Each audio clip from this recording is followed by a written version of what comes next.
Andy Wightman. Thank you, Presiding Officer. I want to use my time this afternoon to argue why Greens will be supporting the government motion. But first of all, I want to say something to those who have contacted us in recent days. We understand that the prospect of another referendum on independence is not welcomed by some voters, and they've not been shy telling us so.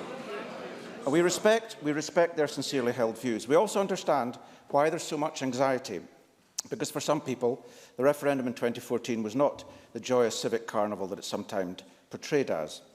It challenged deep-seated ideas of identity and belonging, and it provoked legitimate questions about the future prospects for everyone in Scotland and the UK.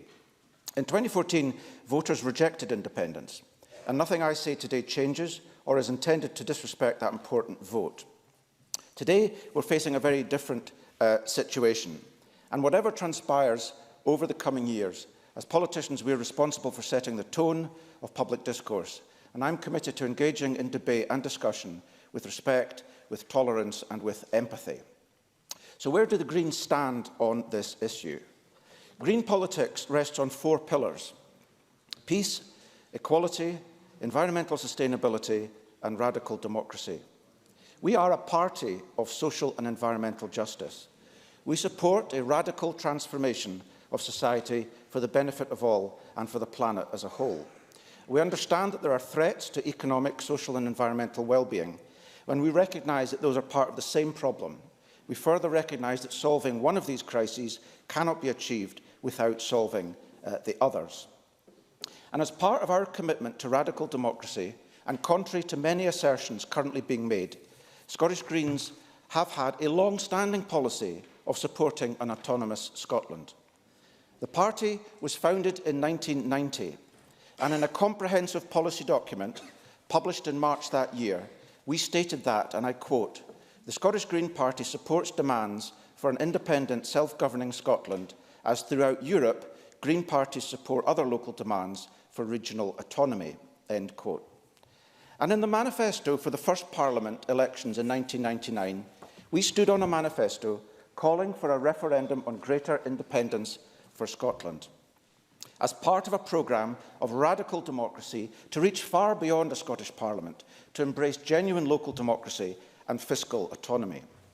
And in the context of this debate here today, which is taking place in the backdrop, against the backdrop of the EU referendum vote, it's important to stress that we also believe in a more democratic Europe. Our party policy is to reconstitute the EU as a democratically accountable European confederation of regions. Now, the Scottish Green Party is not a nationalist party. We are Greens, and our politics is decentralist, autonomous, confederalist and cooperative. Neil Findlay. Radical democracy, it is pretty radical to have a referendum, lose by 10% and completely ignore that result. But it's hardly democratic. Andy Wightman. As I mentioned in my opening remarks, we are not ignoring any result. We acknowledge the results of the 2 referendums we've had to date, both of which stand and both of which are mutually incompatible in terms of how we move forward. So, in terms of the decision before us today, as a very large volume of emails have reminded us, we stood on a manifesto that outlined ideas to deepen and strengthen democracy. One of these proposals was for a more open and participative lawmaking process in which citizens could trigger a vote on issues in the Scottish Parliament. We highlighted that this was our preferred way of deciding to hold a second referendum. But contrary to much misreporting, it is not the only means by which we would vote in favour of another referendum.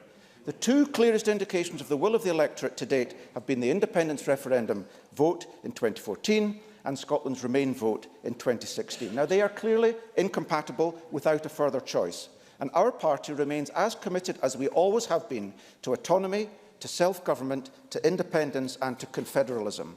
And so today, 9 months on from the EU referendum, we are in an unprecedented situation, whereby not only do Scotland and the UK face a hard Brexit, but in flagrant breach of the UK Conservative Party's own manifesto to say yes to the single market, to preserve the integrity of the single market, and even to expand the single market, we face being dragged out of the single market with no electoral mandate and no mandate from the people of the UK or of Scotland. So we are, Presiding Officer, where we are. It's not where I would like to be. It's not where most members of this Parliament, I don't think, wish to be, but we're faced with a choice. We could do nothing, as the Tories suggest. We could pursue federalism, as Labour suggests. We could hold a second referendum on the European Union, as the Liberal Democrats suggest. Or we could put as much power in the hands of the Scottish people to decide for themselves what path we choose. Presiding Officer, we are dealing with the aftermath of one of the biggest failures of UK statecraft. The choice before us is not the choice that we should or would like to be facing now, but it does face us, and Greens will vote according to the long-standing principles of green politics I outlined earlier. Greens have a distinctive, long-standing and proud tradition of democratic reform.